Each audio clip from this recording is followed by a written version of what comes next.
Hey everyone, Sycra here, and in this tutorial I'm going to show you how to draw open mouths, because I said I would a few weeks ago and I forgot, so now I'm going to do it.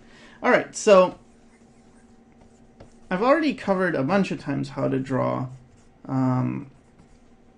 mouths that are closed, and I talk about, the face shape, and you've got the eye sockets and the nose and the mouth. But when it comes to open mouths, I make a distinction between two parts of the skull. One is the cranium, which is this whole top part. It includes the upper teeth, the eye sockets, and the nose. Basically everything from here, got the temples, everything except the lower jaw that's all the upper part, right? So all this, you've got this, and then you've got the lower part, which is just, the jaw. And so what happens is it's the lower part that moves. Now, where I think mistakes happen is that the movement of the jaw isn't considered on an arc. So when you have this, let's just simplify it, okay? So you have this is just going to be a circle, and this is going to be the jaw. It's just this, okay? For now, we're going to simplify it like this. And let's say that this is where the ear would be, and this is where the eye would be. Now, what's happening, and actually that jaw is more curved like that, but what's happening is this jaw, and let me just move this, make two of them. This jaw moves, right? And what I sometimes see is people treat it more like this, with a screaming mouth or an open mouth, whatever it is. They tend to just lower this and increase this, and let's say this is his nose, or maybe it's a her. This is her nose. And so when it's closed, maybe it's just a smile like this, and when it's open, it's like this. But that's not how things work, because when you open the mouth,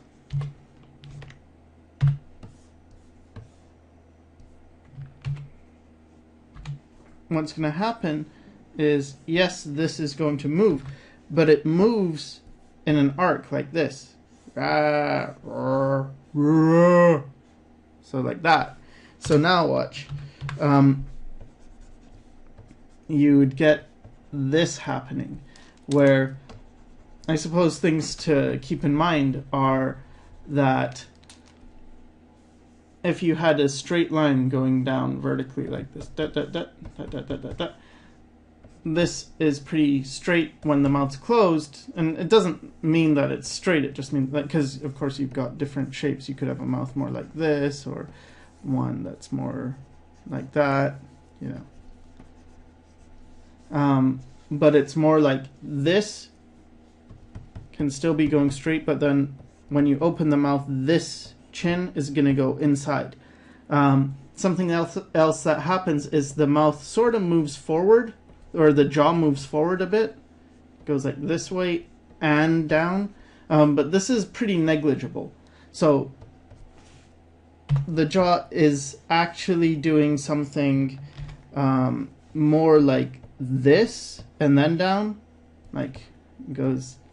So this is, let's say this is when it's closed, it comes a bit forward as it goes down, more like that. So it's not going to be that severe, or it's still pretty severe, but it's not going to be like way back here, for instance, but it's still going to shift this thing. So the chin is further back. So you have to keep that in mind. The chin's going to be further back, whereas see in this one, it's all still lining up.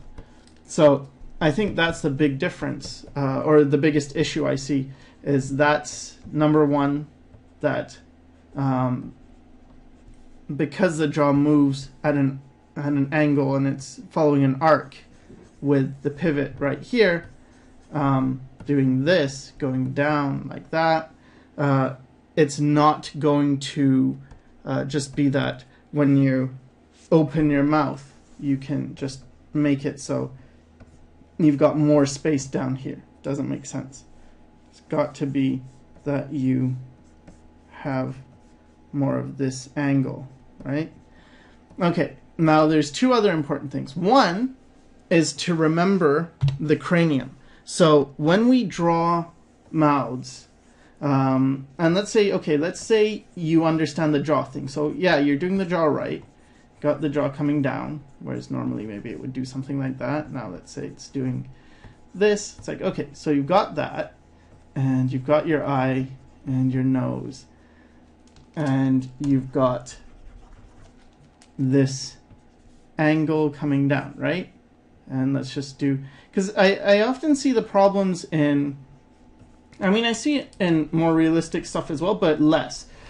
I mainly see the problems in cartoony or manga styles, and what I'll see are like, okay, so you get this, that the mouth is at an angle like this, right? Because this went like that, or the chin went in.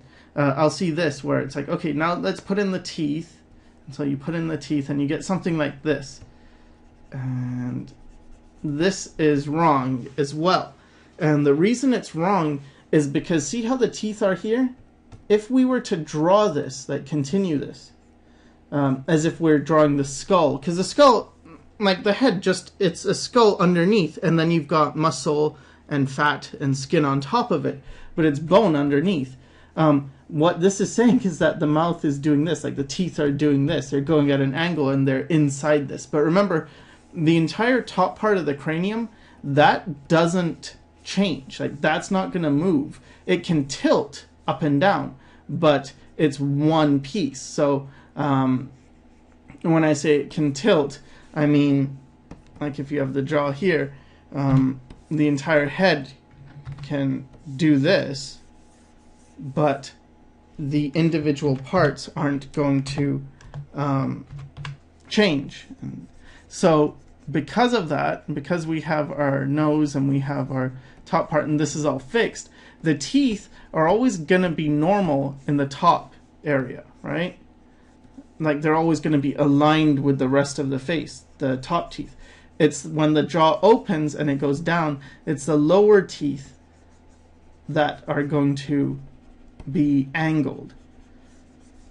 So that's the other thing. It's like the lower teeth are angled, but the top teeth stay the same. So if we're to redo this, the more correct thing would be if the teeth were still just behaving normally like this, at this angle, right? And I'm doing that anime mouth on the side thing. If you wanted it to be more realistic, you can do that too with the mouth, and you have the teeth still going this way, and then you have the lower jaw, or the jaw, sorry, I keep calling it the lower jaw, doing this.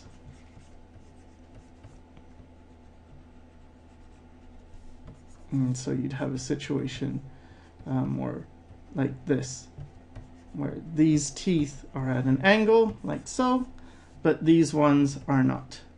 They are still aligned as they would be in a closed mouth. So that's the second thing. And then the last thing is the whole perspective cylinder thing. So if you think of it like this, how am I going to do this? Let's say a cylinder. Okay, got a cylinder. And right now we see the top of the cylinder, right? So this means that we are looking down on it, right? We can look down on the cylinder. So our horizon is up here somewhere. Now, if it was more down, like we cut this in this world, you would see more of that oval, right? This is smaller, this is bigger. Same thing's going to happen with the mouth. As you tilt the jaw, right, you're going to see into, and this is not a side view. I did that. On the side view, I meant to do it in the front view. You've got a front view, right? And as the jaw goes down, like as the mouth opens, what's going to happen, let's just make this a skull, is you're going to get this situation where you see the lower teeth and they're going in. Because this is another thing, I guess there's a few more things to keep in mind. You've got to remember that the teeth go inside quite a bit, right? And so you see inside this mouth, and then you have the top teeth that don't move. But these bottom teeth, you have the tongue in here, they go inside, and just like this thing, as the jaw opens more and more, we see more into this. Like here, see, we only see this much, and then here we see more, because this is now moving into perspective. Like you have to think about the perspective. So you have this situation. Now the head could also be doing this, where it's the top part is tilted, right? And then it's the bottom part that's doing something like this. And in this case, or let's say you're looking up at the mouth, then it's those top teeth that you would see. So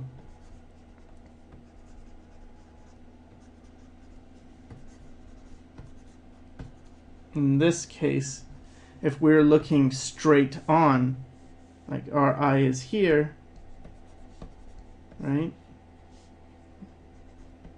This person's pretty troubled being this close to this skull. But what we would see is, like if we're looking at a front view, we would see this head, and all this is bent back. So you'd see, this is the nose, this is where the eyes are. Not going to make them look like that. But anyway, and then this is the mouth. And so we would see into the mouth, and this part would all be curved, right? And then you would have maybe this part. So the bottom teeth are more straight now, and it's the top teeth that we see going inside. And then you'd have the tongue. So it would be something more like that. So this is because in this situation we would be looking this from like this angle, and we're looking towards this person. That's a bad placement for this person. Let's say they are all the way over here and they're looking at that skull, right? And I guess this is a way of seeing it. Okay, so yeah, I've got these horizontal lines, right? So these are, imagine these are all like magic vision lines.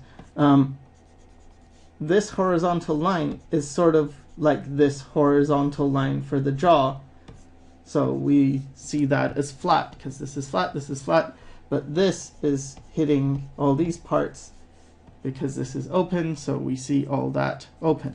And something really common that I see is people don't consider this whole roundness to the mouth, like, because we've been doing it so there's a side view or a front view, but neither view really is showing, especially with the front view, because with the side view, sure, you can see how deep this mouth goes in,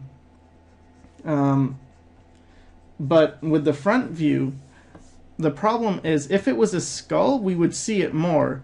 If we're looking at people and they were just skulls, we'd see it more, but they're not. They've got, you know, skin on top, so we see the lips, and the lips tend to be fairly straight across,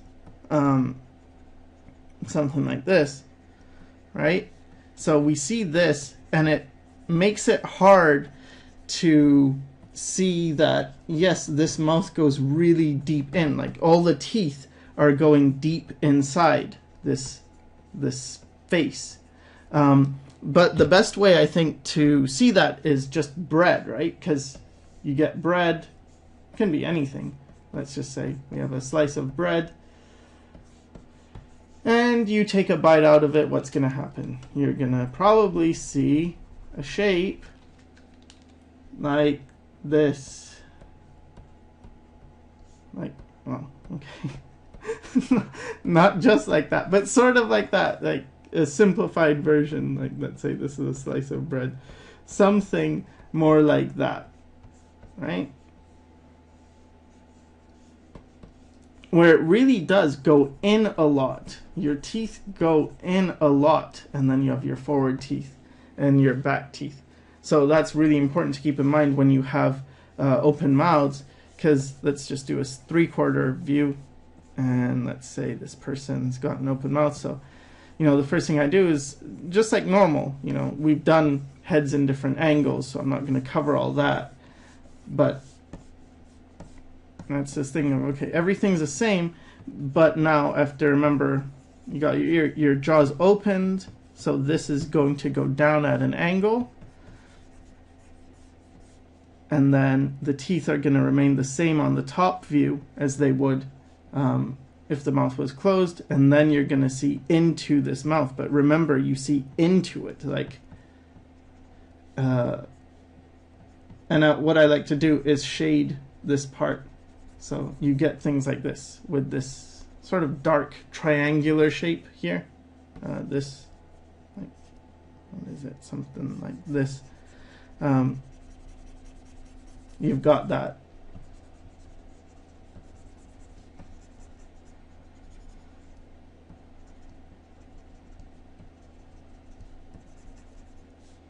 Right, so remember this, these teeth go inside.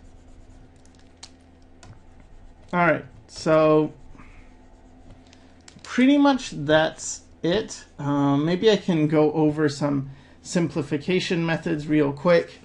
So let's say we had like an anime face. Well,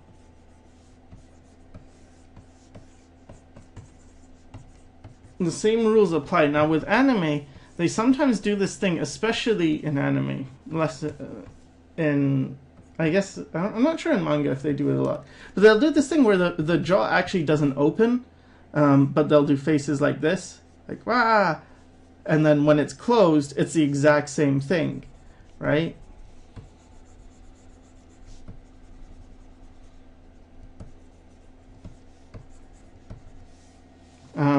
But even in these faces, you've got to consider, like, treat it as if the jaw was open and show those inside teeth still following that thing, where it's as if we still see more of the bottom of the mouth, we still see those teeth curving around.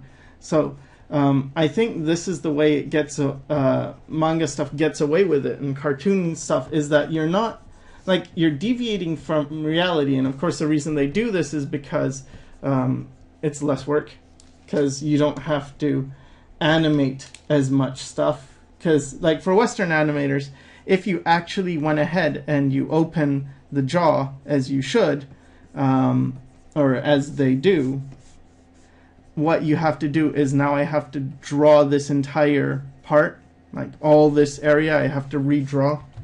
But if you're just doing this and you've got an anime, then it's much easier, because I can just draw this mouth on its own layer doing its own thing, and this guy could be, you know, having a bunch of different expressions, but all this stays the same. You don't have to redraw all of this, so it's much easier to do lip sync. And then, not to mention, the mouths just tend to open and shut like ba ba ba ba ba. Like, you'll have like this mouth, and then you'll just have this mouth, and they keep changing. And so it makes things a lot easier. But what I'd like to get at is, even, like, I'm not saying this is wrong, as you shouldn't do this, or this is so bad. What my point is if you are going to do this, if you are going to simplify the character, remember that you have to base things off reality. And real quick, I need to talk about this because invariably it shows up in the comment. When I say base it off reality, I don't mean you need to learn how to draw photorealism. So reality is something we study from, and realism is just, you know, making it look like the thing in reality. So for instance, let's say this was a photoreal tree, right? It's not, but let's say it was. Okay, so studying from reality would be like, I'm looking at this and oh, okay, so that's how the leaves are and whatever. And then I could exaggerate it, like, oh, I'm gonna make my tree like really crazy, and but it's still got leaves and it's still got a trunk and the trunk still supports it, but it's, you know, it's based off this, which would be reality. So this is reality. Whereas realism is more like, okay, I see this tree and I'm gonna really try and like nail exactly what this particular tree looks like, you know? And that's not bad, but that's not what's required. I didn't come that close. So, but let's assume I did. Like, that's what realism is. This is realism. But you still want to learn from it. For instance, you don't want to, so let's say this is your stylized version. Stylized. You don't want to be doing something like, let's say you don't look at a tree and you're just guessing, and this is going to be dumb because I have to do it as an example, but I use something like a tree. But let's say you're thinking, okay, so what does a tree look like? Well, you know, I think it's got a trunk like this, and looks kind of like this, and it's kind of like this, right? Like, that's a tree. And maybe this person didn't study from reality, and that doesn't really look like a tree. That's not what, that's not what it looks like. So the point is, you don't need to do this. You don't have to study realism to end up getting a style, but you do need to observe reality. So, you know, you look at it and you think, oh, okay, I'm going to study. And the thing is, why this does help, though, the realism thing, is because if I'm looking at this and I'm only looking at it, I might think I know something. I might think like, oh yeah, well, you know, it's got a trunk and the trunk's like this, and then it's got like some fluff over here. But I might have gotten the proportions completely wrong, whereas when you have to, you know, really study it and try and draw what you see, you have to think like, oh, okay, well, I think it's like this. Oh, wait, no, the trunk's not that long. It's actually this long. You're spending a lot more time analyzing. And I mean, it's possible that you could just spend more time looking at this, you know, but it is a good exercise to do this. So realism isn't bad, but it's not necessary. And it's definitely not the same thing as when I say, you know, you need to study from life, or you need to study from reality. That, I mean, you must become a photoreal expert at drawing. You must be one of those people who can just make something look perfectly realistic. I'm not saying that, but it's not a bad skill to have. But really, the main point is study from reality. Don't study, you know, what you think it is, and only that, you know, because you might be wrong, or you might think. Usually, what it is it's not necessarily that you are wrong in the main things. It's that you're missing little details. Like maybe you really look at a tree and you notice things like, oh, you know, well, yeah, it has a trunk and it has branches, but I didn't notice how, you know, all the branches sort of split up, how, or maybe you don't notice, you know, how thick the trunk is, or you don't notice how leaves actually work. You don't consider like, oh yeah, there's a branch that comes forward as well. So I've got to consider things coming towards me, things going behind the tree, like this branch might be coming from behind, and instead you're only focused on what you think a tree is. And often when we do this, we tend to revert to our childish symbol seeing thing, where you think of an eye, and instead of really drawing an eye as you see it, like maybe the eye looks something like this, whatever, you got an eye. Maybe it looks more like this, or even something crazy, like maybe it just looks like this. You can't really see the forms because it's in shadow. But instead of this, you revert to, oh, draw an eye. Okay, here's an eye, and here's another eye, and here's a mouth, and these are symbols, right? So studying from reality helps you break away from this, but no one's saying you've got to study realism. So anyway, sorry for that rant. It's just something I really felt I had to cover, because I keep getting the comment of, oh, do you mean I have to learn how to draw really realistically when all I want to do is draw anime and comics and stuff? It's like, no, it's not what I'm saying. But I am saying it's a good starting point to learn your fundamentals and learn from reality. And anatomy and physics and all these things, like, they're just sciences. It's like, learn your sciences. So anyway, mouths. This was about mouths. Make sure you're curving your teeth when your mouth is open. And hope this helped. And thanks for watching.